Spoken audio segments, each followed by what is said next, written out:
1160 سال قبل مسیح فدان بابل کے جنوب میں واقع ایک پرامن شہر۔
اے اشتار بزرگ، اس بچے کو شفا عطا کر، اس کی پریشان ماں کا دل شاد کر دے اور اس کی ماں کی پریشانی کو شادمانی میں بدل دے۔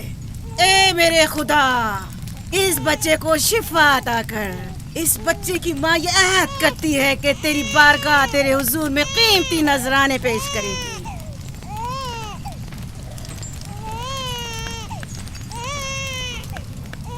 میں نے اشتار عظیم سے تمہارے بچے کی زندگی کی دعا کی ہے، اس نے میری دعا سن لی۔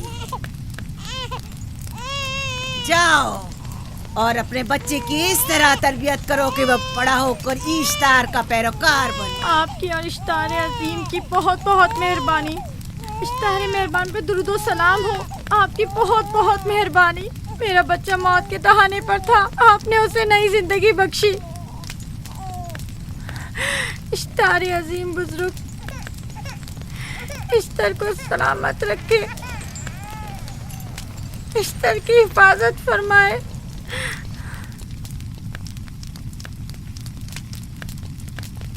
یقیناً یہ بچہ بھی ہمارے بچے کی طرح شفا یاب ہو جائے گا۔ ہاں، اشتار مہربان اور قدرت مند ہے، یقیناً اسے بھی شفا دے گا۔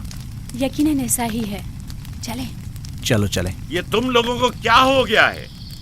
تم لوگ جو خود مسجود ملائک ہو، اپنے ہی بنائے ہوئے خداؤں کے سامنے ماتھا ٹیکتے ہو۔ تمام کائنات انسان کی تابع ہے، پھر بھی تم ان بے جان پتھروں اور بتوں کے سامنے سر جھکاتے ہو۔ تم یہ سب باتیں اپنے تئیں کر رہے ہو اور بیکار میں ہمارے خداؤں کی توہین کر رہے ہو۔ میں خود سے یہ باتیں نہیں کہہ رہا ہوں، میں خدا کا نبی ہوں اور میری باتیں کلام الہی میں سے ہیں۔ یہ کتاب وہ آسمانی صحیفہ ہے جو میرے جد حضرت ابراہیم علیہ السلام پر نازل ہوا۔ میں ان کے دین کا پیروکار ہوں اور اس کتاب کی ترویج و تبلیغ پر مامور ہوں۔ میں خود سے کچھ نہیں کہہ رہا۔ اس آسمانی کتاب میں یہ بھی لکھا ہے کہ تم ہمارے خداؤں کی توہین کرو۔ میں توہین نہیں کر رہا، صرف سوال کر رہا ہوں۔ اگر جانتے ہو تو جواب دو، اگر نہیں جانتے تو قبول کرو۔ میں آپ سے پوچھتا ہوں، اشتار کی عبادت گاہ کے بت تمہارے خالق ہیں یا تمہاری مخلوق؟ تم لوگ اشتار کے حکم کے تابع ہو یا وہ تمہارے تابع ہے؟ اشتار تم پر حکم چلاتا ہے یا تم اس پر؟ اگر اشتار ایک کمزور اور ناتواں پتھر ہے تو پھر اس نے کس طرح ہمارے بیٹے کو شفا بخشی؟ صحیح کہہ رہا ہے، ہم نے بھی دیکھا ہے۔ ہاں یہ ٹھیک کہتا ہے۔ اشتار نے اس کے بیٹے کو شفا دی، میں نے دیکھا ہے۔ وہ حکیم و دانا جس نے تمہاری آوازاری سنی، اسی نے تمہارے بچے کو شفا بخشی، نہ کہ اشتار نے۔ تم نے اگرچہ غیر خدا سے لو لگائی اور غیر سے ہی مدد طلب کی، لیکن وہ جو تمام بندوں کے حالات سے واقف ہے، اس نے تمہاری حالت زار پر رحم کیا اور تمہارے بچے کو زندگی بخشی۔ تمہارے پاس بصارت تو ہے لیکن بصیرت نہیں۔ تم نے اشتار کو دیکھا لیکن حقیقی شفا دینے والے کو نہیں دیکھا۔ یعقوب کی باتوں کا خلاصہ یہ ہے کہ ہم اپنے خداؤں کو چھوڑ کر اس کے خدا کی عبادت کرے. کیوں؟ صحیح کہا نا؟ بھلا ہمارے خداؤں سے ہمیں کیا مل گیا جو تمہارا خدا دے گا؟ میں تم لوگوں کو خدا یکتا کی پرستش کی دعوت دے رہا ہوں، کائنات کی ہر شے سے بالا. ہم کیا جانے کہ تمہارا خدا باقی دیگر خداؤں سے بہتر و برتر ہے؟ کیا معلوم کہ تم اور تمہارا خدا معبد اشتار کے کاہنوں کی طرح سیم و زر جمع کرنے اور اپنے منافع کے اصول کی فکر میں نہیں ہو.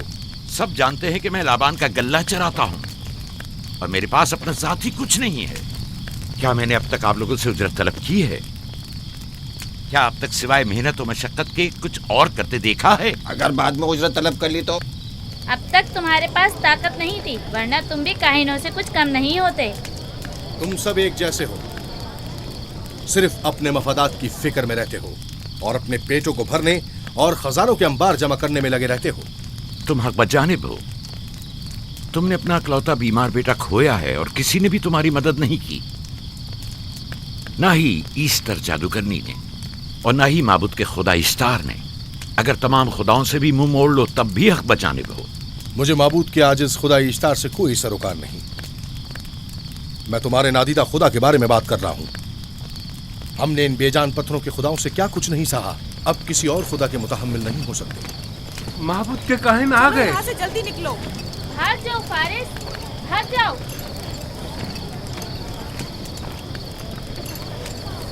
اس طرف اسے چھوڑ دو.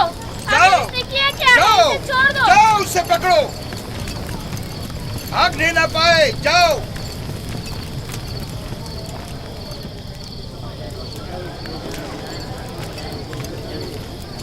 اگر حاکم لابان کے داماد نہ ہوتے تو تمہارے ساتھ وہ کرتا کہ.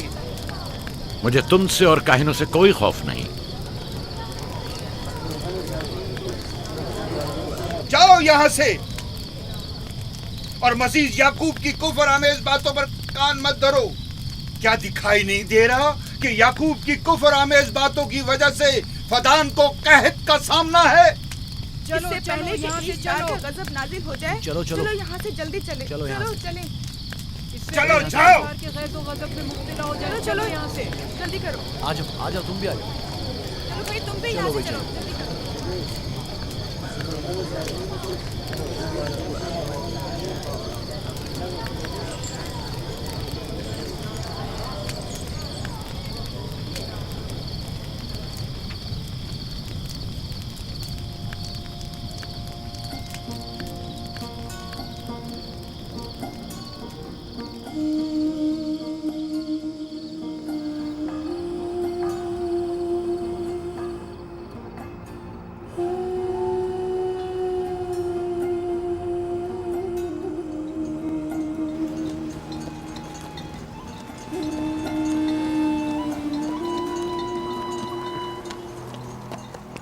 اگر جلد بارش نہیں برسی تو فدان کے لوگوں کی تمام فصلیں تباہ ہو جائیں گی. امید ہے کہ خدا جلد از جلد اس شہر پر باران رحمت نازل کرے گا. بابا یہ کیا ہو رہا ہے؟ یہ ان لوگوں کی پرانی رسم ہے. ایسٹار کے دشمنوں کو نذر آتش کیا جاتا ہے، منجنیق کے ذریعے آگ میں جلانا.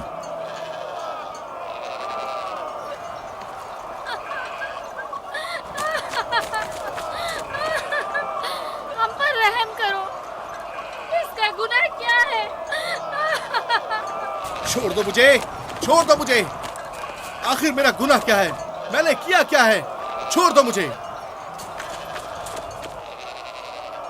تم ہی نگرانی کرو، میں دیکھتا ہوں کیا ہو رہا ہے. ٹھیک ہے. چھوڑو مجھے. میرا گناہ کیا ہے؟ میں نے کیا کیا ہے؟ چھوڑو مجھے.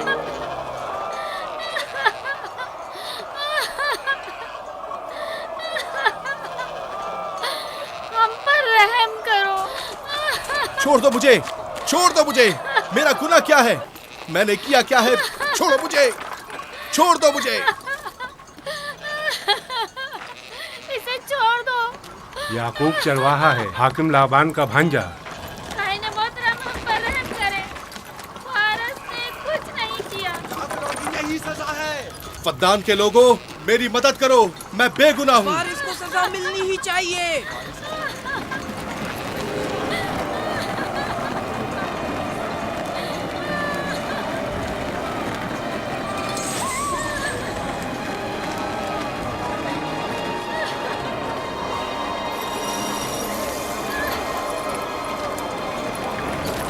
مجھے آخر میرا گناہ کیا ہے؟ میں نے اپنے حق کا دفاع کیا ہے۔ فردان کے لوگوں مجھ پر رحم کرو۔ مجرم فارس ایشتار کا دشمن ہے، اس نے پتھر سے ایشتار پر حملہ کیا اور اسے بیکار و فضول کہہ کر پکارا ہے۔ فدان کے قدیمی رسومات کے مطابق جو کوئی بھی عظیم ایشتار کی اہانت کا مرتکب ہوتا ہے اسے منجنیق کے ذریعے نظر آتش کیا جاتا ہے۔ میں بے گناہ ہوں، میری مدد کرو۔ کاہن اعظم، میں بے گناہ ہوں، میں بے گناہ ہوں، میری مدد کرو۔ فدان کے لوگوں میری مدد کرو، مجھ پر رحم کرو، میں بے گناہ ہوں۔ اے فدان کے لوگوں، اے فدان والوں، مجھ پر رحم کرو، میں بے گناہ ہوں، میں نے کوئی گناہ نہیں کیا۔ رحم کرو، چھوڑ دو مجھے، میں بے قصور ہوں، مجھ پر ترس کھاؤ، مجھ پر رحم کرو۔ اے فدان کے لوگوں، میرا گناہ کیا ہے؟ میری خطا کیا ہے؟ میں بے گناہ ہوں، بے گناہ ہوں میں۔ اے فدان کے لوگوں، میرا گناہ کیا ہے؟ میری خطا کیا ہے؟ اے فدان کے لوگوں، میرا گناہ کیا ہے؟ میں بے گناہ ہوں، بے گناہ ہوں میں۔ فضول میں مت چلاؤ، یا تو تم اپنا خون بہا ادا کرو، آگ میں جلنے کے لیے تیار ہو جاؤ۔ کچھ نہیں کیا، اس پر رحم کرے، اس پر رحم کرے، اس نے کچھ نہیں کیا، اس پر رحم کرے۔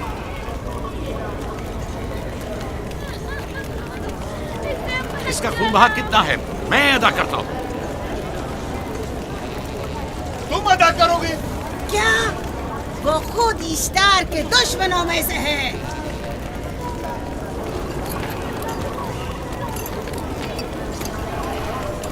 تم تو خود ایشتار کے دشمنوں میں سے، پہلے اپنا تو خون بہا ادا کرو۔ پھر مجھے کیوں نہیں گرفتار کرتے؟ منجنیق کے ذریعے نظر آتش ہونا تو مجھے اجداد سے ورثے میں ملا ہے۔ میرے دادا ابراہیم بھی ایک بار نمرود کے حکم سے آگ میں پھینکے گئے تھے۔ تم اگر اب تک گرفتار نہیں ہوئے تو وہ بھی حاکم کی وجہ سے، کیونکہ تم اس کے بھانجے بھی اور داماد بھی۔ یعنی حاکم اور حکومت سے منسوب افراد تمہارے خداؤں کی توہین بھی کر دیں تو بھی لائق سزا نہیں؟ اسے گرفتار کرو اور اس کے دادا کی طرح اسے بھی آگ میں ڈال دو۔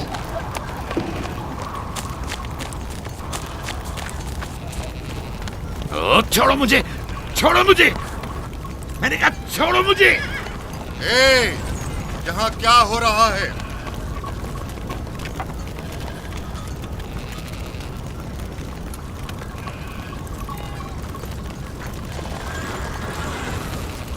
اسے چھوڑ دو اور اس ملزم کو بھی چھوڑ دو۔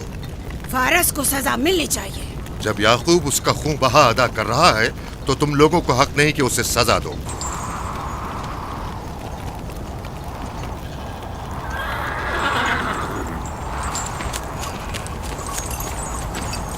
اسے آزاد مت کرو۔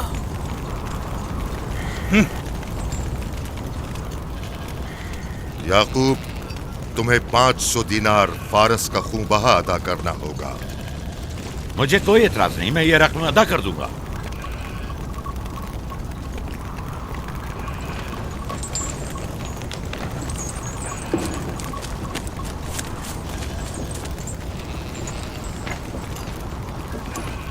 خدا میرے عزیز ماموں کو سلامت رکھے۔ آخر میں کب تک تمہاری حفاظت کروں کہ تم پر کوئی مصیبت نہ آئے؟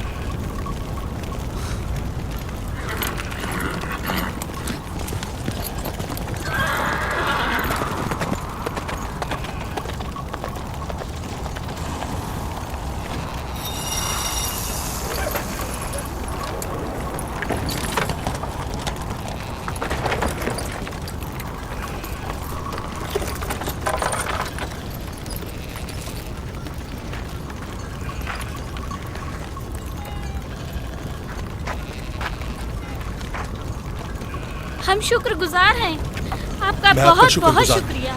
یہ کیا کر رہے ہو؟ میں آپ کا شکر گزار ہوں۔ جب تک میں خون بہا ادا نہیں کر دیتا آپ کے لیے کام کروں گا، آپ کا بے دام غلام بن کر رہوں گا۔ آپ نے فارس کے پورے خاندان کو نجات دی ہے، آپ نے ہمیں نئی زندگی عطا کی ہے۔ چلو آؤ چلے۔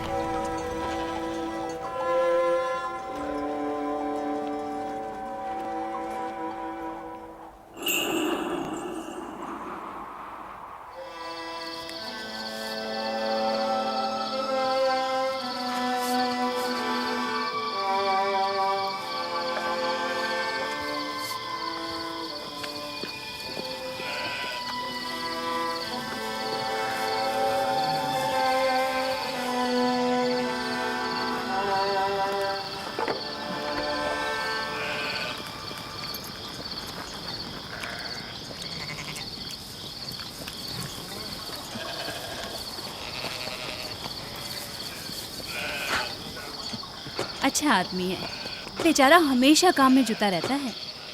سالہ سال سے اشتار فدان اور بابل کے لوگوں کی قربانی مانگ رہا ہے۔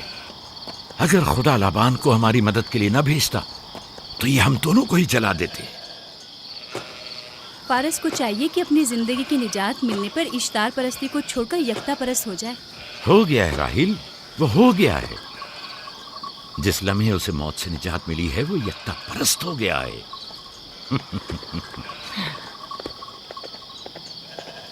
ہمارا ننھا مہمان کب آ رہا ہے؟ بہت جلد یا نبی خدا، اب زیادہ دیر نہیں۔ عرصے دراز سے اس بچے کے انتظار میں ہوں۔ اگر خدا نے چاہا تو جلد ہی یہ انتظار کی گھڑیاں ختم ہو جائیں گی۔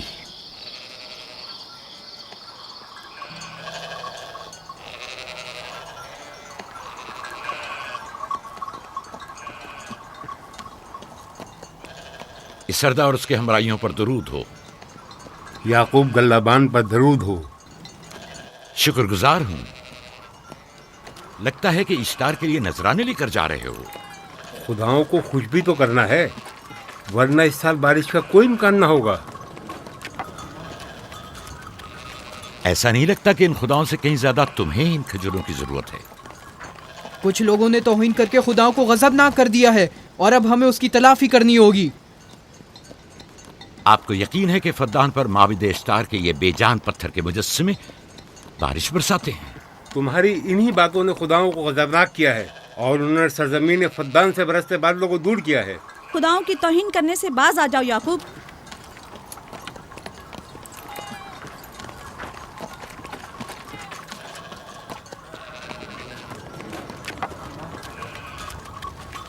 یہ خود پر کیسا ظلم ہے کہ خداوند قادر مطلق کو چھوڑ کر کمزور و ناتواں مجسموں کی پرستش کرتے ہو؟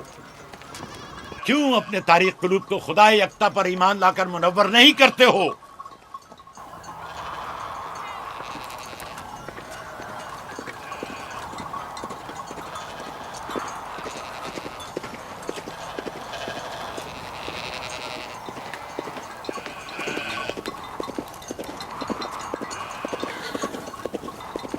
اشتار بزرگ، بارش برسانے والے خدا، تمہاری عبادت گاہ کو تمہاری دشمنوں کے خوف سے پاک کرتی ہوں تاکہ تم اس سرزمین کو خشک سالی سے نجات دے کر فدان کے لوگوں پر اپنی رحمت کی بارش برساؤ۔ اے اشتار عظیم، تمہارے معبود کو تمہارے دشمنوں کے خون سے غسل دیتی ہوں۔ شاید کہ اس طرح کہ تم اس سرزمین سے خشک سالی کو دور کر کے فدان کے لوگوں پر باران رحمت ہمیشہ کی طرح معبود کے سامنے کھڑا ہو کر خداؤں کی توہین کر رہا ہے۔ اے سردار اس کے بیوی بچوں سے باتیں کر رہا ہے لیکن مجھے کچھ سنائی نہیں دیا۔ کرو اور اپنی رحمت کی برسات یعقوب باز آنے والا فدان نہیں۔ کے لوگوں پر نازل کرو۔ اے اشتار عظیم،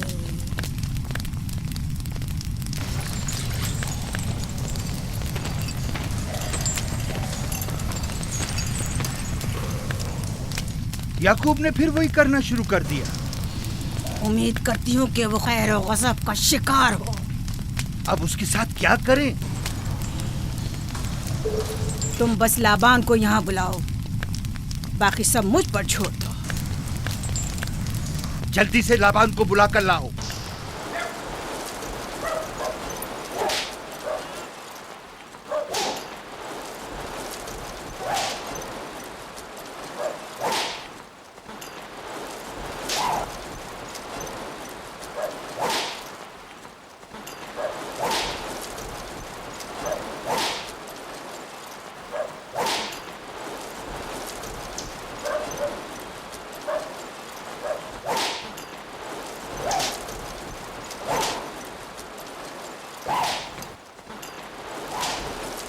عالی جناب، معبود اشتار کے بڑے کاہن نے آپ کو وہاں بلایا ہے، ہمارے ساتھ چلیے۔ کوئی خاص کام ہے؟ جی عالی جناب۔ اب بس کرو۔